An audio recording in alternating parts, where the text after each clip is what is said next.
Have you ever felt out of place because the way you think doesn't match the way others do? Maybe you struggle to focus on things that seem easy for everyone else, yet you can dive into a single detail for hours without getting tired. Perhaps you have trouble memorizing a list, but you're capable of solving a complex problem in ways no one else could imagine. Society often labels this as weird, difficult, or even a disorder. But what if the truth is simply that your brain speaks a different language? Picture this.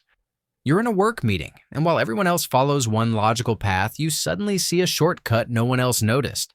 Or think back to school when a teacher insisted there was only one correct way to solve a problem, but you did it your own way, and still got the right answer.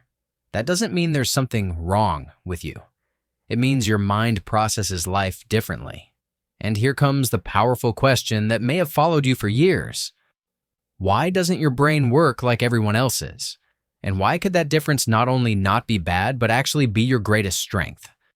In this video, you're going to discover what it really means to be neurodivergent, why your brain is not broken, which myths cause the most harm, and most importantly, how your difference can become your greatest gift. Welcome to NeuroCurious. Let's start by understanding what neurodivergent truly means. The word sounds technical, even intimidating, but at its core, it describes something simple. Your brain processes information differently from what society considers normal. The term emerged as an alternative to the word disorder, because for a long time, anyone who thought, learned, or behaved differently was labeled as defective. But neurodivergence is not a flaw. It's a variation. Just like some people have blue eyes and others have brown, some brains work within what we call neurotypical, and others work in a divergent way. Put simply, a neurotypical person generally follows the social, learning, and behavioral patterns that most people consider standard. A neurodivergent person, on the other hand, has a brain that interprets, feels, and responds differently. And that difference can show up in many ways, from difficulty focusing on repetitive tasks to an incredible ability to dive deep into one topic with an intensity others can't match. Think of it like this. Maybe it's hard for you to follow a conversation when there's background noise, but you can spend hours absorbed in a topic you love without noticing the time pass. Or maybe in school you struggled to memorize formulas, yet you came up with creative solutions that left your teacher amazed. That's neurodivergence too. It's not that your brain is broken. It's simply wired differently. And while society has often treated those differences as problems, the reality is they represent another valid and valuable way of being human. And here's one of the most important truths. Being neurodivergent doesn't mean you're damaged. It means your brain works differently. That's not an error, it's diversity. Imagine if brains were operating systems. Some are Windows, some are Mac, others are Linux. Which one is better? None of them. It depends on the context. The same is true of your mind. It just has a different configuration. Neuroscience has shown that these differences are not malfunctions, but variations in how neurons connect and communicate. While in a neurotypical brain, networks may activate in a more linear and predictable way, in a neurodivergent brain, pathways can be more scattered, faster in some areas, or hyper-focused in others. For example, someone with ADHD may get easily distracted by office noises, but that same ability to jump between stimuli can fuel a unique creativity, making connections others would never see. Someone on the autism spectrum might struggle to read facial expressions, yet develop extraordinary detail and memory skills that help them excel in programming, music, or research. So here's the key. Your brain isn't defective, it's simply designed to operate in a different mode. And yes, that mode may bring challenges, but it also brings gifts that often go unseen when difference is viewed only as a problem. Which leads us to a question worth asking. If society today tells you that your way of functioning is wrong, Maybe the real problem isn't your brain, but the limited way we measure what's considered normal. Now that we understand neurodivergence is not a defect, but a natural variation of the brain, let me show you how it shows up in real life. When we talk about neurodivergence, maybe the first thing that comes to mind is autism. And yes, the autism spectrum is one of the best known forms. Here, we find people with different levels of social communication, but also with very specific talents. From an almost photographic memory to an extraordinary ability to detect patterns others would completely miss. Another example is ADHD, Attention Deficit Hyperactivity Disorder. You probably know someone who can't sit still for long or who gets distracted easily. But at the same time, those very same people can also enter a state of hyperfocus where they achieve in a few hours what might take others days. There's also dyslexia, which is often misunderstood as simply trouble reading. But what really happens is that the brain processes information differently. That can create obstacles in traditional schooling, but it can also unlock unique ways of thinking in visual and spatial terms. And let's not forget giftedness, what society often calls child prodigies. This too is a form of neurodivergence. These individuals may think much faster or deeper than the average person. That can be a huge strength, but also a challenge when the environment isn't ready to support them. In all of these cases, the key is to understand this. Every type of neurodivergence changes the way the brain perceives, processes, and responds to the world. And while each one brings specific challenges, they also bring unique potentials that, if understood, can become extraordinary gifts. Now, imagine something fascinating. If we were all neurotypical, how many of humanity's greatest innovations would never have existed? So far, we've talked about what it means to be neurodivergent and the different types, but there's something heavier than any diagnosis: social stigma. From a very young age, we learn to use labels. The weird kid, the lazy one, the troublemaker, the one who can't focus. Do you realize how unfair that is? Often those labels don't describe the person at all. They describe the ignorance of those around them. For example, someone with ADHD is not necessarily irresponsible or scatterbrained. Someone with dyslexia is not less intelligent. And a person with autism is not incapable of socializing. These are deeply ingrained myths that do more harm than the symptoms themselves. Here's the curious part.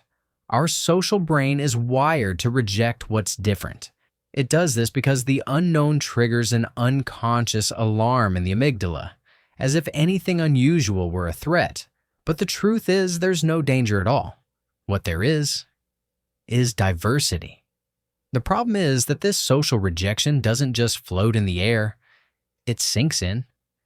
Many neurodivergent people grow up hearing that they're a mistake, and they end up developing anxiety, low self-esteem, or even depression.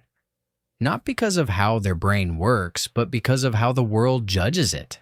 So tell me, what's more dangerous for someone who thinks differently, their condition or the way society looks at them? That's why questioning stigma is so important, because these aren't truths, they're prejudices. And if we break them down, we can unlock the potential of millions of minds still hidden behind unfair labels. Now, if stigma and prejudice show us one side of the story, let's look at the other side of the coin. Neurodivergence can also be a source of power. Think about it. Many of humanity's greatest breakthroughs came from people who thought differently. Albert Einstein, for example, showed traits associated with the autism spectrum. Leonardo da Vinci displayed clear signs of ADHD. Steve Jobs, with his hyperfocus and obsession with detail, reshaped how we connect with technology. Can you imagine a world without those minds? It would probably be more predictable, but also far less creative. Neurodivergence is not an obstacle. It's a different neural map. A brain with ADHD may look scattered, but it can also detect patterns and generate ideas others would never see. A dyslexic brain may struggle with reading, but often develops extraordinary strengths in visual memory and spatial reasoning. And someone on the autism spectrum may face social challenges, but at the same time, show a level of focus and precision that becomes invaluable in fields like science or engineering. This leads us to an important question. What would happen if instead of trying to fit every brain into the same mold, we started designing environments where each one could bring out its best? Because the truth is this: thinking differently has always been, and will continue to be, an evolutionary advantage. And in a world where innovation is key to survival, those differences aren't flaws, they're treasures. Now that we understand your brain isn't broken, but simply works in a different way, the big question is, how do you live with that difference in a world built for the typical? Neuroscience gives us a fundamental clue. Structure shapes the brain. That means the right environment can help you thrive, while a hostile one can shut down your greatest potential. A first step is building clear routines adapted to you. Not everyone functions well with rigid schedules, but your brain benefits from some structure that provides direction. For example, if you have ADHD, visual reminders and short, specific lists can help you stay organized without feeling overwhelmed. Another tool is self-awareness. Instead of fighting against your traits, observe them. Do you have hyperfocus? Use it for projects you're passionate about. Does your mind wander easily?